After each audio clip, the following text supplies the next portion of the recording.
안녕하세요. 까치살모입니다. 저번 주 금요일인 8월 8일에 제170회 방위사업 추진위원회가 열렸는데요. 이번에 상당히 중요한 내용들이 의결되었습니다.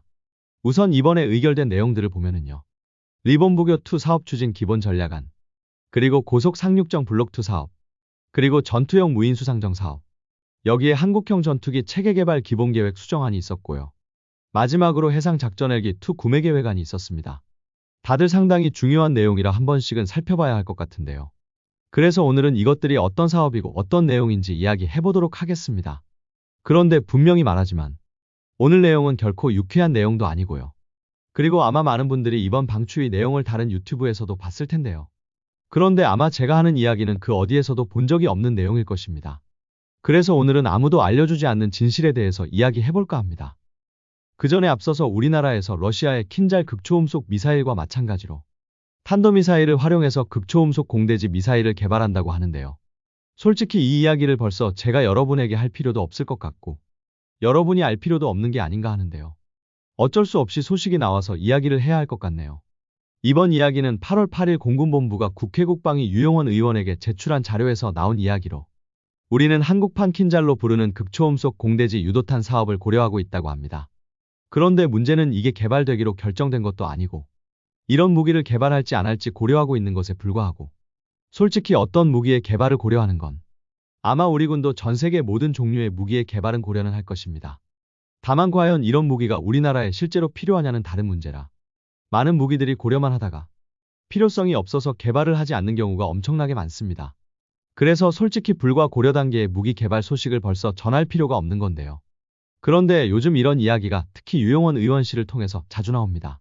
물론 이분이 군사 전문 기자였고 어떤 면에서는 우리나라 최대의 밀리터리 사이트를 운영하고 있기에 밀리터리에 관심이 많기 때문에 다른 국회의원들과 보는 시각이 다르다는 건 알겠지만 솔직히 제 입장에서는 곤란합니다. 왜냐하면 이게 벌써 공론화될 만한 문제가 아니기 때문입니다. 우리 군에서는 수많은 종류의 무기의 개발을 고려하지만 그게 항상 개발로 이어지는 것도 아닌데 그래서 고려 단계에서 기사화되는 게 저는 썩 달갑지가 않습니다. 그리고 제가 보기에는 이 무기는 우리나라에서 개발될 가능성도 별로 높지 않습니다. 그럼 제가 왜 이런 무기의 개발 가능성을 높게 보지 않느냐라고 했을 때 당장 우리나라에서는 이 무기를 발사할 발사 플랫폼이 적당하지 않습니다. 당연히 여러분은 KF-21에 탑재하면 될 것 아니냐라고 할 수 있는데요. KF-21은 최대 이륙 중량 25톤의 상대적으로 작은 전투기입니다. 당장 러시아가 킨잘 미사일을 어떤 기종에서 운용하는지를 생각을 해야 합니다. 러시아는 킨잘을 TU-22M 백파이어 폭격기와 그리고 미그-31 요격기에서만 운용을 합니다. 쉽게 이야기하면 최소 못해도 킨잘급 미사일을 운용하려면 미국의 F-15급 전투기는 있어야 한다는 이야기입니다. 당장 우리 KF-21에서 운용할 수 있는 가장 무거운 무장이 타우러스 순항미사일인데요. 킨잘은 타우러스 순항미사일보다 5톤 이상 더 무거운 무장입니다. 그래서 만일 이 미사일을 우리의 KF-21에 탑재할 수 있게 만든다고 한다면 우리는 이 미사일을 러시아의 킨잘보다 훨씬 작게 만들어야 합니다. 그리고 또 한 가지 문제는 우리나라의 개발 계획에는 이 무기와 성격이 겹치는 무기 개발이 너무 많습니다. 당장 우리는 철룡이라는 공대지 순항미사일을 개발하고 있고 철룡이 너무 속도가 느리다면 이미 스크램제트 방식의 극초음속 미사일 그리고 덕티드램제트 방식의 초음속 미사일도 개발 중입니다. 그래서 공대지 탄도미사일은 이미 우리가 개발하고 있는 다른 무장들과 사용 목적이 너무 많이 겹칩니다. 물론 우리가 개발 중인 극초음속 미사일에 비해서 이 미사일은 탄도미사일을 공중에서 발사만 하면 되기 때문에 개발 자체는 더 용이하겠지만 그래봤자 고작해야 몇 년 더 빨리 배치되는 것일 뿐입니다. 그래서 제가 보기에는 우리가 굳이 공대지 탄도미사일을 개발할 필요가 있냐는 생각이 들 수밖에는 없습니다. 우리가 공대지 탄도미사일을 만든다고 해도 상대적으로 탑재 능력이 떨어지는 KF-21에서 발사할 수 있게 만들기 위해서 미사일의 규모도 제약이 많을 것이고 또 우리가 이미 개발하고 있는 다른 공대지 미사일들과 그 사용 목적이 너무 많이 겹치기 때문입니다. 그래서 저는 이 미사일이 결코 실제 개발로는 이어지지 못할 거라고 생각을 하고요. 그래서 아직은 개발 고려 단계인 지금에서는 굳이 언급할 필요도 없다고 생각을 합니다. 물론 이런 미사일은 개발은 쉬울 것입니다. 특히 우리의 탄도미사일 기술은 세계적인 수준이기 때문에 이 정도의 미사일을 만드는 건 일도 아닙니다. 그러나 문제는 특히 항공무장은 그 무장을 개발하는 것보다 더 힘든 게 항공기 탑재 시험입니다. 실제로 항공무장은 그 항공무장 개발 비용보다 항공기 탑재 시험이 월등하게 많이 들고 미사일의 개발비의 90% 정도가 항공기 탑재 시험에 사용될 것입니다. 그래서 언뜻 보기에는 개발 비용도 얼마 안 들 것 같지만 아마 개발비도 다른 미사일에 비해서 극단적으로 싸지도 않을 것입니다. 그래서 굳이 우리가 이걸 개발할 이유가 있을지 의문이네요. 그리고 안드릴이라고 여러분 아시죠? 제가 전에도 이야기한 적이 있는데요. 안드릴은 미국의 무인기와 AI를 만드는 회사로 특히 미국 공군의 무인전투기 사업에서 미국의 대형 방산업체들을 물리치고 제너럴 아토믹스사와 함께 미국 공군의 무인전투기 사업에 최종 후보에 들어가 있는 회사인데요. 그런데 이번 4월 달에 안드릴이 우리나라에 법인을 설립했습니다. 그리고 그때 우리나라의 여러 회사와 MOU를 체결했는데요. 그런데 이번에는 대한항공과 협력 합의서에 서명을 했다고 하네요. 대한항공과 협력해서 안드릴 모델을 기반으로 하는 한국형 무인기를 개발하고 아시아 태평양 지역으로 진출하기 위한 거점으로 한국을 삼을 생각이라고 합니다. 한마디로 미국의 무인전투기 양대 회사. 그러니까 미국의 제너럴 아토믹스사는 한화와 손을 잡았고 그리고 안드릴은 우리 대한항공과 손을 잡았는데요. 결국은 이런 미국의 유수의 무인기 AI 회사들이 우리나라에 진출하려고 하는 건 너무 뻔하긴 합니다. 결론은 여러분도 알겠지만 우리나라의 무인기 개발이 지지부진하고 그리고 우리나라의 AI 기술이 너무 뒤떨어지고 있기 때문에 그 틈을 파고 들려고 하는 것이라고 할 수 있죠. 실제로 우리나라도 지금 무인전투기를 개발을 하고 있지만 정작 무인전투기에 들어가는 AI의 개발은 미국에 비해서는 아주 많이 뒤떨어지는 것으로 알고 있습니다. 그래서 우리가 무인전투기를 개발할 때도 하드웨어적인 부분은 우리 기술만으로도 만들 수 있겠지만 문제는 AI가 문제인데요. 실제로 방사청도 우리의 AI 기술이 너무 떨어지기 때문에 우선 무인전투기를 만들어서 기본적인 지상 공격 임무 등에 사용을 하고 실제 공중전 임무는 차후에 AI가 개발되면 하겠다고 하는 실정입니다. 그래서 이런 점 때문에 미국의 제너럴 아토믹스와 안드릴이 앞다투어서 우리나라 진출을 서두르고 있는 것입니다. 요즘 같은 세상에 외국 회사들이 국내에 진출하는 걸 안 좋은 시각으로만 볼 수 없기는 한데요. 그래도 만일 우리가 무인기 개발을 잘하고 그리고 AI 기술에서도 뒤떨어지지 않았다면 이 회사들이 앞다투어서 우리나라에 진출했을까를 생각했을 때 씁쓸한 건 사실입니다. 아무튼 앞으로 이 회사들이 국내에서 어떤 행보를 보이는지 지켜볼 필요가 있다고 생각이 드네요. 그럼 이런 이야기는 여기까지 하고 본격적으로 이번에 있었던 방추위 이야기를 해봐야 하는데요. 이번 방추위에서 의결된 내용은 리본부교2 사업 추진안이 있었고요. 또 고속 상륙정 블록2 사업, 그리고 전투용 무인 수상정 사업이 있고 또 KF-21 개발 사업 계획 수정안이 있고요. 대자멜기 블록2 구매 사업이 있습니다. 그 중에서도 전투용 무인 수상정이나 고속 상륙정 블록2 사업은 이미 오래전부터 알려진 사업이라 굳이 새롭게 말할 건 없습니다. 전투용 무인 수상정은 말 그대로 지금 LIG에서 개발하고 있는 무인 수상정은 정찰형 무인 수상정인데요. 전투용 무인 수상정 개발 사업은 말 그대로 미사일 등을 탑재해서 전투 임무도 수행이 가능한 무인 수상정을 개발한다는 사업으로 2027년부터 2036년까지 총 사업비 6,094억을 들여서 개발하는 사업이고요. 고속 상륙정 블록2 사업은 우리의 독도함이나 마라도함에 들어가는 공기부양정을 새롭게 개발하는 사업인데요. 쉽게 이야기해서 기존에 우리가 개발한 공기부양정에 비해서 좀 더 무거운 장비를 탑재할 수 있는 공기부양정을 개발하는 사업입니다. 당장 지금 운용하는 공기부양정은 K1 전차의 무게에 적합하게 만들어져 있지만 앞으로 개발할 공기부양정 블록2는 흑표전차의 무게에 적합하게 만들어지는 것이죠. 아무튼 그래서 이 사업들은 이미 익히 알려진 사업이기 때문에 따로 별로 말할 내용은 없는 사업입니다. 그런데 문제는 나머지 세 가지 사업인데요. 우선 리본부교 블록2 사업 이야기를 듣고는 아마 여러분은 이런 이야기를 하실 것입니다. 우리는 수령이라고 자주식 부교를 도입하고 있는데 갑자기 신형 리본 부교를 개발한다니 무슨 말이냐라고 할 수 있는데요. 미안하지만 우리나라에서 수령 자주식 부교가 배치되는 부대는 딱 제7군단에 한정됩니다. 7군단 빼고는 다른 부대들은 앞으로도 계속 리본 부교를 쓰게 되고요. 우리나라가 리본 부교를 처음으로 도입한 게 1992년에 구 한국중공업에서 생산해서 도입했으니 지금 사용하고 있는 리본 부교가 수명이 다 되어서 당연히 성능이 개선된 리본 부교를 새로 개발해서 도입하기 위한 사업입니다. 솔직히 저도 여러분이 어떤 생각을 하는지 알고 있습니다. 당연히 7군단 빼고 다른 부대에도 자주식 부교를 배치해야 하는 것 아니냐라고 하실 텐데요. 최소한 우리 육군은 현 시점을 기준으로 다른 부대에 자주식 부교를 배치할 계획은 가지고 있지 않습니다. 그래서 우리 군은 앞으로도 리본 부교를 계속 사용하기 위해서 새로운 리본 부교의 개발에 들어가는 것입니다. 그리고 또 한 가지 KF-21 개발 계획 수정안에 대해서 이야기하자면요. 아마 여러분들은 지금 이 이야기를 제 영상 말고도 다른 유튜브에서 하는 이야기들을 들으셨을 것입니다.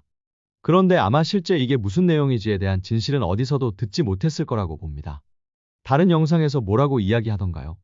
KF-21의 공대지 무장을 빨리 통합해서 원래 계획상으로는 2028년 말까지 완료하기로 했던 KF-21 블록2의 개발을 2027년 상반기로 1년 반을 앞당긴다는 이야기를 들으셨을 것입니다. 그런데 문제는 이번 수정안의 골자는 그게 아닙니다. 정확히 우리의 KF-21에 통합되는 공대지 무장은 10종류라고 합니다. 그 중에는 당연히 철룡 장거리 공대지 미사일도 있고요. 그리고 미국산 무장인 페이브웨이 레이저 유도 폭탄이나 제이담 같은 것도 있습니다. 그런데 제가 듣기로 최근에 철룡의 개발이 지연되는 것으로 알고 있습니다. 원래 철룡은 2028년까지 개발을 완료하고 2029년부터 생산에 들어가서 전력화를 하는 게 목표였는데요. 그래서 기존의 우리 KF-21 블록2의 개발 일정이 2028년 말까지로 잡혀있는 이유도 철룡의 개발 일정에 따라서 철룡의 통합까지 완료하는 게 KF-21 블록2의 개발 일정이었습니다. 그런데 철룡의 개발이 늦어지면서 그러면서 철룡의 개발을 기다리게 되면 KF-21 블록2의 완성도 더 늦어지는 것입니다. 그러나 여러분도 잘 아시겠지만 지금 우리는 KF-21의 수출을 위해서 엄청나게 노력을 하고 있고 그래서 만일 KF-21 블록2의 개발이 늦어지면 우리 KF-21의 수출도 늦어질 수밖에 없습니다. 그래서 방사청은 KF-21 블록2의 개발 계획을 수정해서 10종류의 공대지 무장의 통합을 3단계로 나누게 됩니다. 그래서 바로 그 중에 1단계를 2027년 전반기까지 끝낸다는 것입니다. 솔직히 원래 블록2는 10종류의 무장을 전부 통합하는 게 목표였기 때문에 정확히는 기존 블록2의 완성은 더 늦어지는 것입니다. 그래서 1단계는 어떤 무장이 통합되느냐라고 했을 때 페이브웨이 레이저 유도폭탄이나 제이담 등 미국산 무장이 먼저 통합되는 것으로 알고 있습니다. 참고로 벙커버스터는 미국의 레이저 유도폭탄인 페이브웨이 레이저 유도폭탄의 한 종류이기 때문에 벙커버스터도 1단계의 통합이 이루어집니다. 그리고 바로 우리가 우리의 KF-21의 개발 계획을 수정하게 만든 게 철룡의 개발 지연이기 때문에 철룡의 통합은 3단계에 이루어지는 것으로 알고 있습니다. 어때요?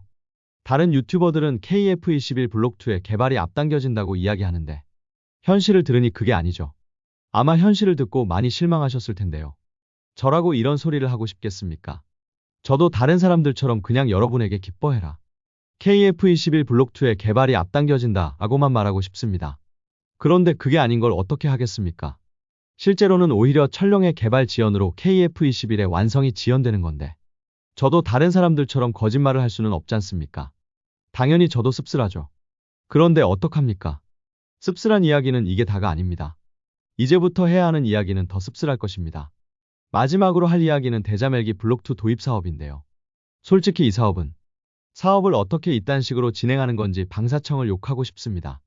이게 무슨 말이냐라고 했을 때 현재 우리나라의 대자멜기는 과거 영국으로부터 25대의 링스 헬기를 도입해서 그 중에서 3대를 손실하고 22대를 운용하고 있고요.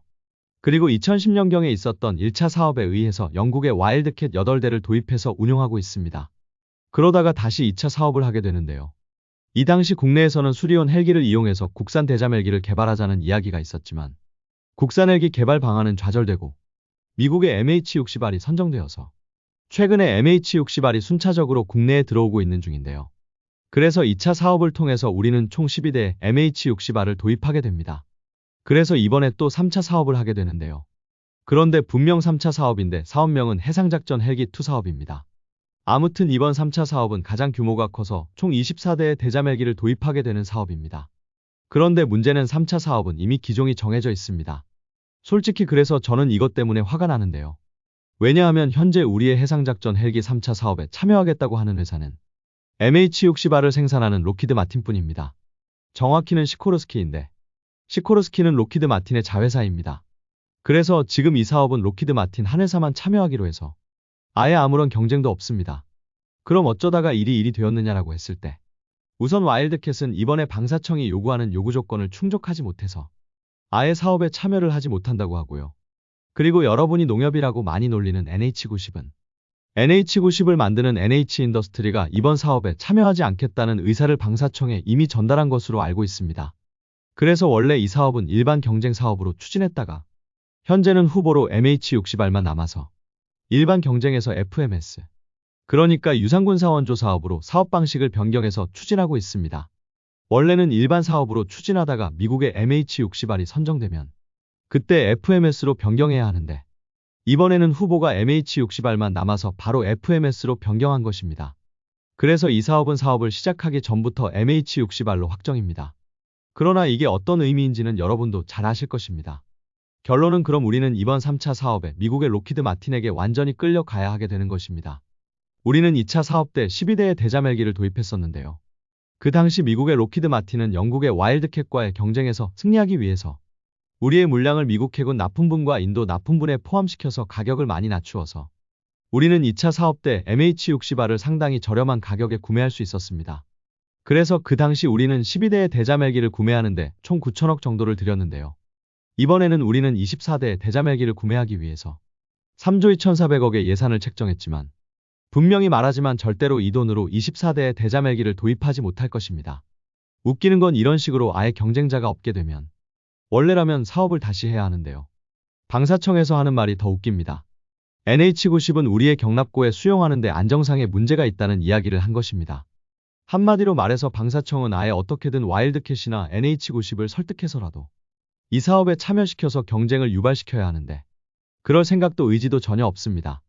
지금이 어떤 시기인지 여러분도 아주 잘 아실 것입니다. 지금은 우크라이나 전쟁으로 인해서 각국의 군비 경쟁이 그 어느 때보다도 치열해진 상태이며 그래서 무기의 가격이 천정부지로 오르고 있는 시기입니다. 그래서 우리는 아파치 헬기의 가격이 너무 올라서 아파치 헬기의 도입을 포기하기도 했습니다. 그런데 지금 우리 대자멜기 3차 사업에는 MH60R 말고 아무런 경쟁자도 없는 상태입니다. 이게 어떻게 사업이 진행될지 너무 뻔히 보이는 상황인데도 방사청은 전혀 정신을 차리지 못하고 있습니다. 우리가 2차 사업 때 상대적으로 저렴하게 대자멜기를 도입할 수 있었던 이유도 결국은 록히드 마틴이 어떻게 해서든 와일드캣을 이기기 위해서 가격을 대폭 인하해서입니다. 그런데 지금 이번 3차 사업은 아무런 경쟁자도 없는 상태입니다. 그래서 저는 이런 식으로 사업을 진행시킨 방사청을 욕하고 싶은 심정인 것입니다. 오늘은 다른 사람들은 다들 기쁜 소식이라고 소식을 전했던 소식들에 진짜 진실을 이야기해봤는데요. 저라고 이러고 싶겠습니까? 저라고 KF-21의 개발이 철룡의 개발 지연으로 실질적으로 늦어지게 되었다는 이야기를 그리고 방사청의 어리석은 사업 진행으로 우리가 대자멜기를 비싸게 구매하게 될 거라는 이야기를 하고 싶겠어요. 저도 정말 이런 이야기는 하고 싶지 않습니다. 솔직히 말하는 저도 답답한데 영상을 보시는 분들도 얼마나 답답하겠습니까? 그런데 마냥 진실을 모르는 척 할 수도 없으니까요. 그래서 이리 이야기하는 것입니다. 정말 오늘은 생각하면 할수록 씁쓸하네요.